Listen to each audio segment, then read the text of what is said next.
Okay, some examples of some of the sheets, the worksheets that may go home.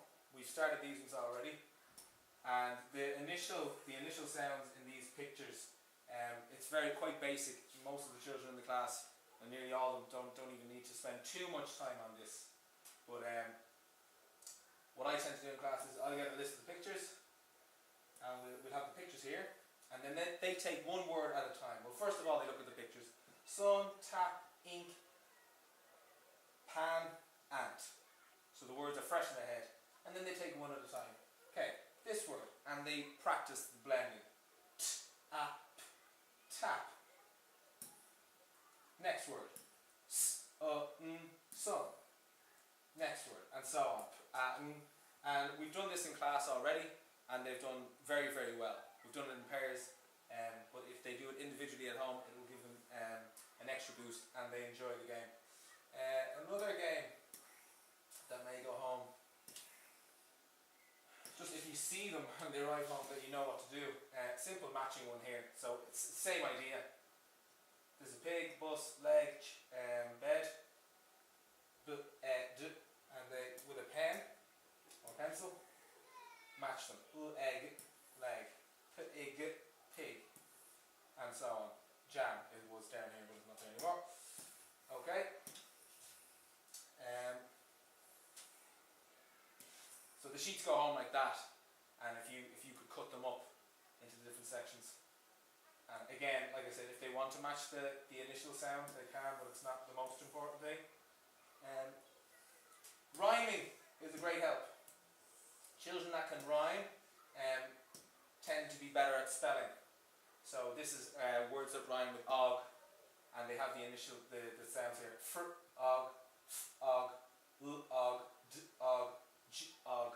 And if they could do a little picture in there to help them remember them. This is just a sheet that may go home, or that we might do in class. But rhyming, it's a great help. So, playing rhyming games at home. Walk, talk, spark, even if it's made up rhymes, it doesn't really matter, so long as they get the idea. Here's a game that will be going home with dice. So I'm going to switch very quickly to show you what the game looks like.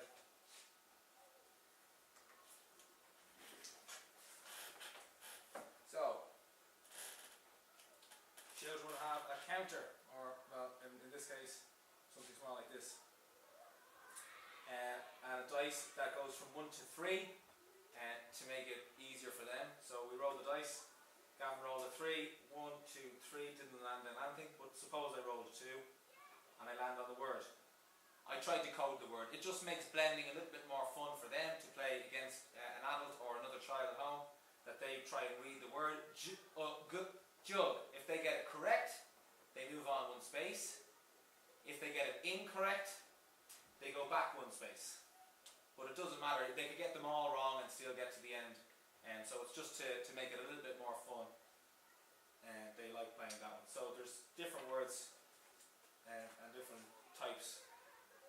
Same idea. 1 to 3, take it in turns, land on a word, try and read it. And if you can, if you manage, you go on one. If you don't manage, you take a step back. You don't have to finish on a magic number, just as long as if you get to the finish line, you've won, whatever. So back to our slide. Yeah, here's another one very quickly. Sentence sticking. A little bit of reading involved, so they learn to figure out which sentence best suits the picture. The sun is hot, and so they cut it out and paste it on there. They probably won't be going home because they're quite messy, but they might. We don't know. We'll see. Identifying the sounds in words for writing. So until now we were talking about reading, seeing a word and reading it and changing it into meaning or changing it into sound. But sometimes phonics also helps the children write words down and change the sounds into print. So hearing sounds in words is quite a difficult skill that they'll pick up on over time. For example, child wants to write the word sat. We stretch out the word first, sat, and we try to hear what sounds are there. They'll get the first one quite quickly, sat, sat, at. Sometimes they mix them up, but it's fine. You just give them a little bit more help to read it. Like at, stat. No, well, let's try it again a different way. At, sat. So, and often it helps. We play the game in class where they have a limited number of sounds, so they don't get confused, because having too many will definitely confuse them. But just from this simple, these few words, we can make many words. For example, okay, can you write the word pin? Or not write the word even. Make the word pin using the cards, because this is before even handwriting. Handwriting is much more difficult. Beforehand, they can make words using the cards. If you have cards at home, great. We use them a lot in class, but if they have them at home, it would really, really, really, really help them. So, for example, pin, pin, pin. Also, it would help if you told them how many sounds there were. So there are 3 sounds. It would help them if you gave them the first one. Okay, there's p, in, it, and bit by bit they can match them up. So hearing sounds comes first. Stretching out the word helps, saying it very slowly so that they can hear the sounds. Vowels are often missed. Sometimes they just, like text talk, we'd say, well, that wouldn't be an example, but we tend to leave out vowels. So we write fur instead of for. We don't actually need vowels, but they help in the long run. So children often miss vowels. It's understandable. But with CVC words, a lot of CVC words, we just say vowels are important. Listen for the vowel. It, and so on. And like I said there, we can change the level of difficulty quite easily. And I'll see if I can. Oh yeah, here.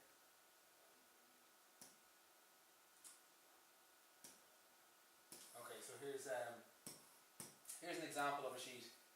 So a very advanced child might be able to do that very easily. Pot, ot, and they can write it. But to help them, a sheet has already gone home with your children. You've done it for homework even today or yesterday. And it has some of the words in there, or some of the sounds in there. And they only have to fill in 1. And this is much easier. And eventually we make it a little bit more difficult. They have to hear all the sounds, and we might give them only 1 letter. So for this one, we might give them the final letter, G, and they have to find I and I. Or we might give them none, and they have to stretch out the word ten, n, and write it. So we make it a little bit more difficult as we go on. If your child is struggling with these ones, and if we get there, give them the first letter, or give them a little bit of a hand. But a lot of the children, they'll be able to do at least 2 letters, if not 3 or more.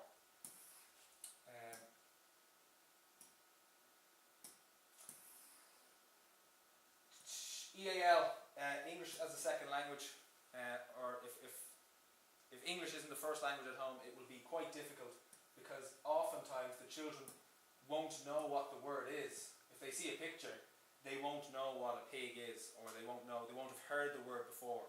So those children will need a lot more help being exposed to the different words, different pictures. This is a cat, this is a dog, I sat, I'm sitting, all these things, just to talk through everything so that they can hear the words more often. But they will need a lot of support early on until they start learning more words and being able to see things and know what they are called. Okay, alternative spellings for sounds. They must learn them over time. Writing them out and asking which one looks right helps. Okay, so I can give you an example here. And what will we use? The children learn the sound A this way.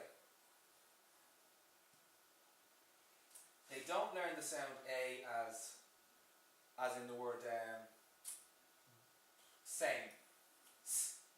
A.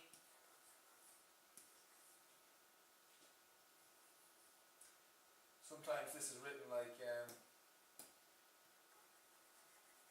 that's the A sound there, the magic E. A, A, and there's a third way, A-Y, as in the word say.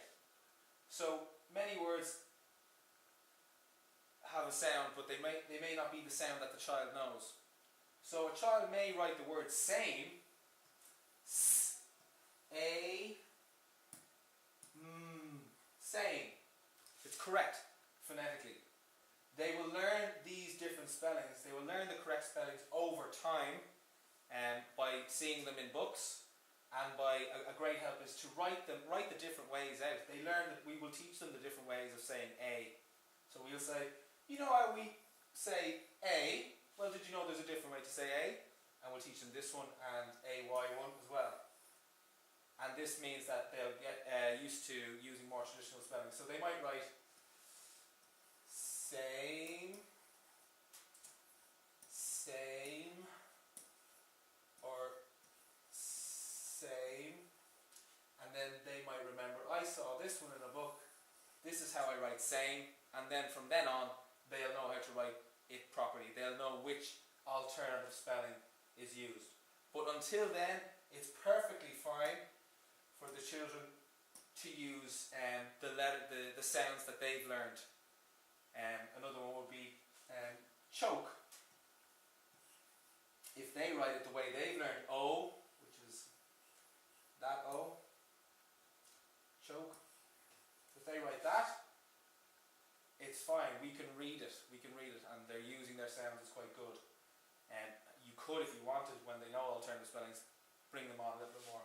I'm going to try and wrap it up a little bit. Tricky words are going to go home very soon. Tricky words are just words that don't follow the sound rules, or we call them tricky words because they try to trick you. I'll use an example to explain. If a child tried to use blending skills on this one, they would say he.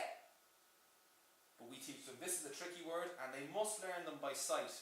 Children with better sight memory will do better at this. Other children whose sight memory isn't great or isn't as good will need a lot more practice, and will need to see the words more often before they learn them. So we teach them that the is trying to trick you. It's not but it's he. Whenever you see this, it's he. And they get quite good. We've learned nearly 15 already, so eventually they can just see the words I, the, he, she, me, we, be, was. The trick is not to learn to blend these ones. These words aren't for blending, using the skill.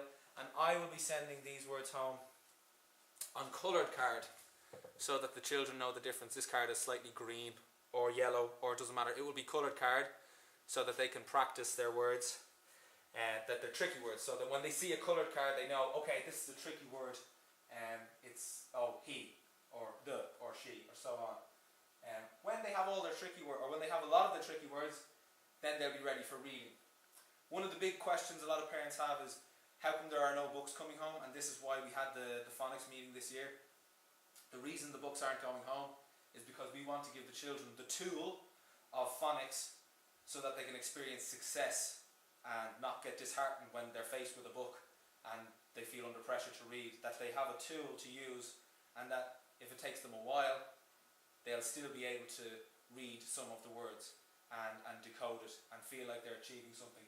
So that's why the books won't be going out until after Christmas. And when they get the books, they'll be much more better able to read them, and they'll feel much better about